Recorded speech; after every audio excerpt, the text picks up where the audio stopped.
So when I find myself at networking events or talking with people online about podcasting, the conversation usually floats towards, especially from the folks that haven't started a podcast yet. Many of them will say, yeah, I've been thinking about starting a podcast. And that's usually when I hit them with the question that 9 times out of 10, they don't have an answer for. And the ironic part about that is it's the most critical element of your podcast. So I want to take some time to dig into this today. Hello, my name is Jason Sircone, and you have discovered episode 80 of Podcasting Strategy Simplified. When you're building your podcast strategy, or maybe if you're not thinking on that level, and you absolutely should be, that's why you're here, right? But when you're bringing all of these thoughts together and thinking about bringing podcasting into your brand and how it can make that impact, and you're trying to learn all of the things that you just don't know yet, there are many factors to consider. And I totally understand that. There's so much out there that you can consume about getting a podcast started. In many, many ways, starting a podcast is like when you started your business. If you have started a business, if you're an entrepreneur or solopreneur and you're getting a business off the ground, or you have gotten your business off the ground, at one point in time, you were wondering, how the hell am I going to do this? There's so many things that I need to be thinking about, and there's so much information out there that I could easily get impacted by paralysis by analysis. And I get it. We live in that world every day. No matter what we're doing, we are just getting inundated with information about how we need to do this, or what product or service we need to invest in to take care of that. With podcasting, there's a fundamental element that changes everything, and it's stronger than any of us give it credit, because it's just not what we think about first, because it's typically not what all of the information that's coming at us is saying. The most critical element and critical aspect of your podcasting strategy is your why. And you probably remember this if you go back in time to when you were developing your business plan. You probably answered the question, why am I doing this? What impact am I going to have? Why would I take time to invest all of this energy into bringing whatever I'm bringing to life and then push it out to the world? More than likely, it's because you felt that you found a problem and that you had a better solution than what other people or brands or companies were offering. So you wanted to change the game. You wanted to bring your mindset to this puzzle and find the solution that would help others get from point A to point Z. So your podcast works exactly the same. Your podcast is going to be that vehicle that gets people from A to Z. And in order to grow it effectively, you have to answer the question, why? So typically, when someone brings me this question or brings me this thought of starting a podcast, that's my first question. Why? And the reason I ask is because I want to see if they've thought about it on that level. Now, more than likely, at some point in time, you've seen the movie Jurassic Park. And if you haven't, highly recommend. Great movie from the 90s. But Jeff Goldblum, who plays Dr. Ian Malcolm, has a great line in that movie that I think applies to podcasting in a big way. When they're talking about the birth and development of Jurassic Park, he brings up the line, or he brings up the point, that your scientists were so preoccupied with whether they could that they didn't stop to think about whether they should. And that's a paraphrase. I know that's not the direct quote, but the point is, when you apply that line to podcasting, it makes total sense. Could you start a podcast immediately? Sure. Yeah, you could probably get one off the ground in a few hours if you really wanted to. Get some equipment, whip together an episode, set up your hosting, push the publish button, push it out onto the internet. You got a podcast. The could, very low barriers to entry. But what really tells the story of whether you're doing this the right way, if you've defined that why, if you've started to lay a foundation on which you can build something that gets better and better and better over time, it all gets told in how committed you are to that project. So yeah, you got it out real fast because you could. But if you didn't stop to consider if you should do it that way, 9 times out of 10, you're going to pull the plug. And I shouldn't say you, but that's the statistic. 9 out of 10 podcasts don't make it past their first 3, 6, 10 episodes, depending on what website you read. But either way, the statistics are ugly. And I feel that many of those people that have fallen prey to losing their traction after just a few episodes did not take the time to truly define why they were doing this in the first place. So they shouldn't have done it in that rapid of speed. They should have taken the time to say, I have something to say. I have a message to bring the world. And a podcast is a great way for me to create content that allows me to do it effectively. Not only will I have the podcast in place in which I can communicate with my audience, but I'll also have content that I can repurpose and I can utilize it in other campaigns where I am making that strong connection that's going to allow me to move forward with my mission. Defining your why in the beginning is the first piece in all of that, because that's going to keep you invested. Those that have started their podcast and only gotten to a few episodes more than likely got fixated on the wrong things, like download numbers, for example. And once they got in the trenches and realized that starting the podcast was easy, but growing and scaling and staying consistent with building that podcast, that's where the true test comes into play. And they failed it miserably because they didn't establish a why.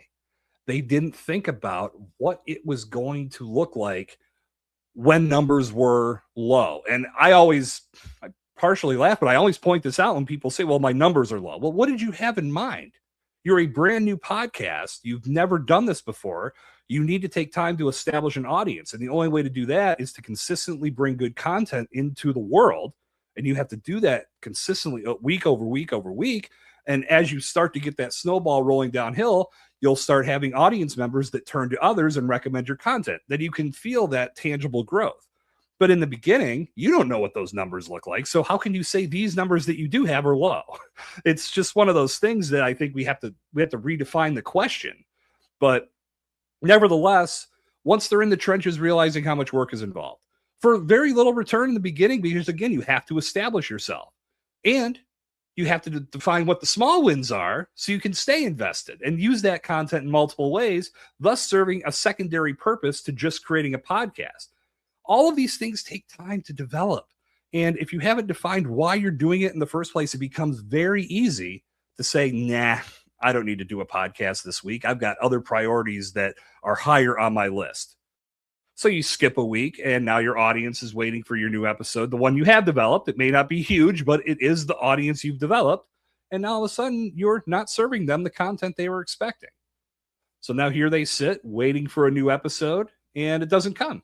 What do? Well, they don't sit and cry about it. They just find another podcast to listen to. And now because of that, you may have been bumped from their rotation altogether because that new podcast that they found is coming at them every week. Plus, they have a back catalog that they want to check out and see what they've missed. We only have so much time in a week that we can invest into listening to podcasts or watching podcasts on YouTube or any other video platform that your podcast exists on. So if you're not defining why you're doing this, it's easier to deprioritize and move the podcast down your list. In that 1 week that you skipped, soon it becomes 2. Then all of a sudden you're just putting out 1 episode a month. And then maybe 6 weeks go by and you say, oh shit, I need to get a podcast out there. It's been a while. And then a lot of times in that podcast, you're trying to explain yourself. Well, I had this happen and blah, blah, blah, blah. No one gives a damn. Just show up for the reason that you said you'd show up in the first place. But you have to do it consistently. And without the why, you won't. Believe me, I've experienced this on my end. I've experienced it with clients that we didn't fully do this. And this is why I can speak from experience to say this element is the most critical and cannot be overlooked and absolutely needs to be defined first. And there's many advantages to defining this element on the front end. For one, you're setting up your long-term success plan. You have to be looking at the big picture with this podcast and thinking about all of the shows that exist out there. Think of the most successful podcasts that you listen to, ones that have been around for a long time. They have multiple episodes, usually in the 3-figure range, over 100 episodes. Many, not many, but some maybe even into the 1,000 range. They've been doing it that long. So there's no reason to think that on the front end of things that you're just going to start a podcast and instantly have that level of success. It doesn't work that way. But defining your why is a way to establish what your mission is. And in a lot of ways, it's going to be an extension of your brand because you're bringing the message of your brand to your podcast, thus using the podcast as a vehicle that spreads the word and it amplifies that message. Now you're reaching more people on different platforms, whether it be through the podcast itself or taking your content and repurposing it for social media content, or maybe an email newsletter, or utilizing your transcripts to generate blogs and repurposing the content so folks can read about you, or continuing to position yourself as that thought leader and that authority in your space. This is the long-term vision of your show.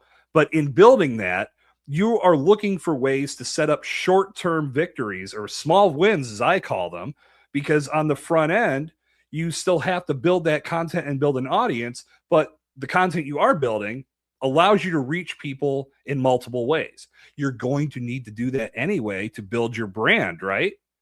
If you're truly trying to amplify your complete marketing message, your podcast is going to be the vehicle that helps you do it. So don't overlook the fact that you are creating content that may not have thousands and thousands of listeners from the podcast perspective, but who knows? Maybe one of your clips goes viral. Or even if it doesn't go viral, maybe it just gets enough people to pay attention to you to where they now subscribe to your newsletter or set up a discovery call. Whatever you're looking to sell, your content's going to help you do that. And it comes from the podcast, which is why you should never disengage yourself from creating this podcast content, because there's so much you can do with it. So determining your why on the front end will help you define exactly what that looks like. Another thing that defining your why can do is uncover any unrealistic expectations that you may have. So if you're thinking about starting a podcast because you want to become rich and famous and put all this money in the bank, and it just looks like it's so easy to do, and all of these other folks have been totally successful in doing that, that is bullshit, my friend. And you should know that from the front end. If that were the case, everybody would do it. You've got to be realistic about this. You've got to think about where your brand is right now and where you want it to be. And is a podcast the vehicle that can help you get there? I'll say with full confidence that if you build your strategy the right way, it absolutely can be that vehicle. But if you're trying to do it just because you think it's going to make you rich and famous overnight, I'm afraid I've got some bad news for you. It's just never going to happen like that. If you want to enter into the mix doing the same thing that everyone else is doing, more than likely that's not going to work either. The reason why so many people, and this is one of those things that I hear it a lot, and I'm hearing it less lately, I will say that. Many people feel like podcasting is saturated. And I don't know where that ever came from. There are, gosh, I don't even know these statistics off the top of my head, like over 5 million, or at least it was close to 5 million listed podcasts on Apple Podcasts, Spotify, and all of the major directories. It was in that range. But the number of active podcasts that had produced new content within 30 days, and this is the last time I saw this statistic, was under 1 million. Under 1 million. I mean, that's just, it's sad when you really think about it, because not all of those podcasts pod faded, meaning they just stopped production and went cold, but many of them did. Some of those podcasts had natural endings. They had a retirement show. They had a farewell episode. I have 2 shows out there that did that. And I brought it to a natural conclusion because I was ready to move on to my next project and ultimately find the show that was going to drive my brand the way I wanted it to be driven. Here we are with Podcasting Strategy Simplified. The show is doing exactly that. But there are many shows out there that just faded away. They're not producing active content. So this arena is not saturated. This medium has so much potential for you to grow. And the reason I'm so confident in saying that is because regardless of how many podcasts exist in your particular industry or in your particular niche, you have your own unique spin that has not been brought to life yet. And your message, it may resonate with somebody who's trying to find a podcast about your specific subject matter, and they maybe have found a few others that just didn't ring the bell. They listened and said, this isn't connecting with me. I don't feel like this is what I'm looking for, but then maybe your message comes along and it's absolutely what they're looking for. That's what you need to be thinking about. And this is why when I think unrealistic expectations, I think many people think my podcast is going to be for everybody and I'm going to make this impact on everybody that listens. Not the case. You might be watching or listening to me right now going, this guy's full of shit. And that's completely fine. You are 100% entitled to your opinion. And you're allowed to find another podcast that does deliver exactly what you're looking for. I hope that's not the case. But if it is, then so be it. I've been doing this long enough to know that my podcast will not impact everybody the same way. And you need to think that way as well. But defining your why and what really is going to make you keep going regardless of what happens when you start to hear a negative comment or somebody leaves you a negative review, if you're going to keep pushing forward, it's because you've defined your why and you know that maybe that person wasn't right for your message, but you're still looking for more people that the message is right for. That will take consistent effort. It will take time. There's no question about that. But if you've defined your why, you know what you're building towards. So you have to pin that down early. The final point I'll cover, and this, I feel like I'm just scratching the surface because there's so much that defining your why first is going to uncover. But one of the big things that I feel defining your why on the front end is going to uncover for you is determining what podcast format you should lock into. And what I mean by that is oftentimes we get hypnotized by doing it one way. And that hypnosis comes from many of the podcasts we consume are done in a similar fashion. Or there's a lot of guru bullshit out there that tells you that you can only do it one way. And I could not disagree with that more. I feel there are numerous ways to skin this cat. And really what it comes down to is A, your time, which is the most important factor, and B, the results that you're looking to achieve.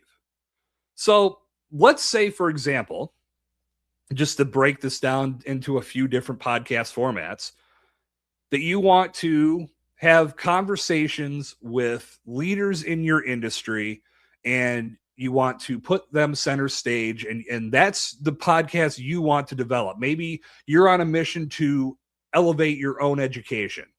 And by conversing with these leaders and having them on your podcast, it's a way for you to enhance your knowledge, build your network, maybe start to make a name for yourself within your industry. Having a traditional interview-based podcast is the best format for you. Now, doing that means that when people listen to your show, they're going to, your audience is split on who the thought leader is. So if they are tuning into your show every week, they may like the conversations that you have, but they know that you're bringing on experts that they can learn from. They're probably going to zero their attention in on that guest expert that you're positioning. And you're validating that because you're saying, I'm bringing this person on my show because I know they have a lot to offer you in the audience. Absolutely nothing wrong with that. And if that's your mission and that's what you want to build, great. You can really make hay with that as long as you're consistently delivering good content and having very organic, authentic conversations that your audience can grab hold of. But if you want to be the thought leader, if you want to position yourself as the resource, and you think about my show here, Since I've rebranded this podcast, I've only had one guest, and that was on last week's show with Karina Karn. I will have more guests as we move forward, but I want to use Podcasting Strategy Simplified to go one-on-one with you and almost treat this like a coaching session. You listen or you watch this podcast, and my goal is to deliver knowledge to you that helps you develop a podcasting strategy that will let you use your show in a powerful way to build your brand. If I was always bringing guests on, you may not see me in that same light, but I'm using this show to position myself as a resource for you. At the same time, I do want to bring in other voices because, and that's twofold. For one, I'm bringing on voices that I know are going to impact you and personalities that I know are going to impact you and add to the beneficial side of this podcast portfolio. But on the other side of it, and it's probably more selfish, I love having the conversations. And if you go back and you listen to any episode in the archives of this podcast, back from when it was known as Let's Blow This Up, and going forward here on Podcasting Strategy Simplified, I don't do interview based. I'm more about organic conversation. I love the back and forth. Now, every now and again, yes, I'm going to ask a question to stimulate more conversation. But overall, I'm trying to steer the ship to where we can both converse and share the stage in an equal way. That's my method. That's how I develop my podcast. And that's not to say that this is right. It's right for me. It may not be right for you. I'm putting more emphasis on solo content because I feel that helps me interact with you in a more personal way. So that's just two formats. Let's take this in another direction and talk about another way that you can utilize this and think about this. If you want to generate leads from your podcast, and that's your primary goal, that's the number one reason why you want to have a podcast. Perhaps an interview-based show is not what you need. Perhaps even a solo show is not what you need. Maybe what you need is a private podcast. And that could be something that you develop with just a few episodes, but then you use it as a lead magnet. And in order for me to access that podcast, I have to opt in with my email address, and then I get the information sent to me. There are a number of ways that you can set that up. So that's another thing that defining your why will help you uncover. Let's add one more to that. I talked about time earlier, and that being a major factor in how you implement podcasting into your overall brand strategies. If you don't have a lot of time on your hands, but you still want to leverage this medium, trying to do a weekly show or do something that's even more outstanding, like 2 a week or more than that. Like, I know there's some people out there that do daily podcasts. That's great. Realistically, the folks that I've talked to, whether they became clients or they were just folks that I talked to in conversation that maybe went their own direction and did it themselves, that kind of time is not available. But I think one of the big things that gets overlooked on the front end when people are building out their strategy is factoring in their time. And if you don't have time to do this every single week, or to commit to doing a batch recording session to where you can do multiple episodes, you have to find a better way to get things done. And that's where I believe a series-based or season-based podcast can be the ultimate way to go. Because you can develop your season or your series around a specific subject. You can do as many episodes as you need to, and you can build it in a way that you know it goes from this period to this period, and then you're going to get a break. And then you can come back and build another season and another season. You know, when I first started Bombtrack Media, that was really my message. I leaned into seasons hardcore. And that's what there was a point where I was saying, I'll never do a weekly podcast again. And I was telling others, why would you do this when you could do seasons and it's so much easier, yada, yada, yada. But over time, as I took a step back and looked at the grand scope and the grand landscape of podcasting, I realized that I was probably muddying the water a little bit by ruling out specific forms of podcast format by just being biased to one of them. So I was leaning into seasons, yes. However, what I realized is a seasonal podcast, yes, while it's great, it needs to be carried out the right way. meaning you can't just do a season and then vanish, but you have to factor in everything.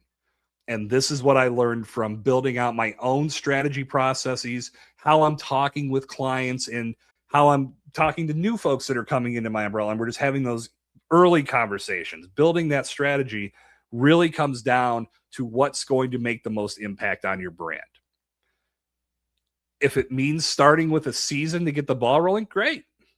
We just have to have the succession plan in place. What comes after that season? When's season 2? Or do we entertain the idea of switching to a weekly podcast after that? It can't just be, let's try the season and then let it roll. And then walk away. There's got to be a next step. There is a number of ways to skin the cat, as I said before. And that's why I'm going to go right back to bring this all full circle to saying that if you define your why on the front end and you know exactly why you're bringing a podcast to life, you're going to be able to put all of these things that I just laid out and then some into play. Now, again, like I said, I feel like I'm just scratching the surface on what this means. But when you start with why, and to speak to the great Simon Sinek, the man wrote a whole book about this subject, and you absolutely should consume that book, whether you do it through audio version or through just reading it like our forefathers did. There is so much value in that book because, again, starting with why allows you to build out so much more with so much more clarity. And that's really what it comes down to, is building something that you have a clear vision on what it's going to be, and even more importantly, how you're going to stay committed to it so it can actually become that great thing that you have in mind. I've said it 100 times. There's probably so many podcasters out there that their show went away after a couple episodes that are scratching their head going, what the hell happened? Because I had this grand vision. I had these great ideas. I really wanted to make a go of this, but nothing happened. And it's because they didn't take time to fully build out why they were doing it.